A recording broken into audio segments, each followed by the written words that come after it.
The unmistakable sound of the Imperial TIE Fighter screams, Star Wars. Which model is the fastest? Which one is the most heavily armed? Or which ones have hyperdrives? There's even a model that would have destroyed any starfighter in the Rebel fleet, and it was faster than the legendary Ghost. The original TIE Fighter introduced us to that sweet PS4 dual ion engines. They were pretty small, only about 24 feet long, and solar panels on the inside and the outside of the wings to power the engines and the two LS-1 laser cannons. Their top speed was an impressive 746 miles per hour. They didn't have any shields or any hyperdrives or any life support system. This made them extremely fast, and their maneuverability was amazing, but it also made them unable to take pretty much any laser fire without being completely pulverized. Also, because of no onboard life support, the pilots had to wear pressurized suits with supplied oxygen. Of course, there's no bathroom. Can you imagine you're in a dogfight with some rebel scum in their X-Wings and the Taco Bell you ate from the Imperial food court hits you? Yikes, suddenly that self-contained pressurized suit doesn't sound like a good idea. Black 3, this is Command.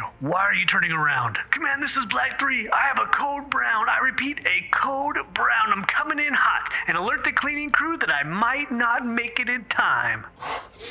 An upgraded version of the basic TIE Fighter was the Heavy TIE Fighter. This one had life support and an extra pod to house heavier laser cannons, heavier armor, and a droid intelligence system, similar to the astromech droid on an X-Wing to assist the pilot, but still no bathroom. So the term upgrade is from a certain point of view.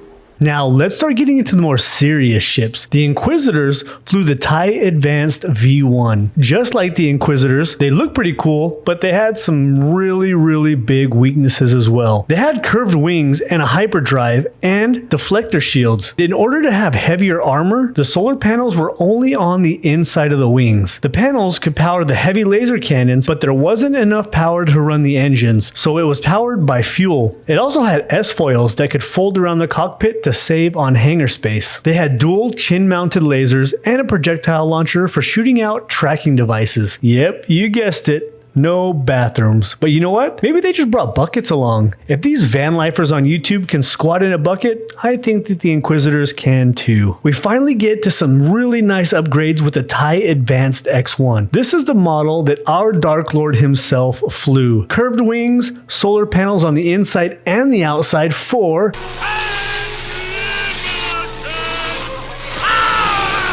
no collapsible S-foils, but a Class 4 hyperdrive and an advanced targeting system. This bad boy was almost twice the length of a standard TIE Fighter. Its top speed was the same as the basic TIE, but it had upgraded LS-3 laser cannons, a cluster missile launcher, and could carry up to 20 missiles. The TIE Bomber has dual pods, one for the pilot, and you know what the other one is for? You guessed it, bombs. What they could carry was pretty impressive. 4 proton torpedoes, 8 concussion missiles, or 8 bombs, and 64 thermal detonators. It could also carry stormtroopers in the other pod, but really that's not all that exciting. But you know what is exciting? The TIE Interceptor. These dagger-shaped fighters are the fastest TIE we've talked about so far, and it clocks in at 777 miles per hour. No shields or a hyperdrive, but it has 4 LS-3 upgraded laser cannons on the wings and 2 on the cockpit. Only the A-wings can match it in a dogfight, and the best pilots were the ones chosen to fly them. They became popular during the Battle of Endor, where they actually made up about 20% of the entire fleet. These are regarded by many as the best TIE fighters ever made. I'm partial to the TIE Defender and the TIE Defender Elite. They're kind of weird. They're extremely fast. They have 6 LS-3 laser cannons and 3 wings, a missile launcher, shields,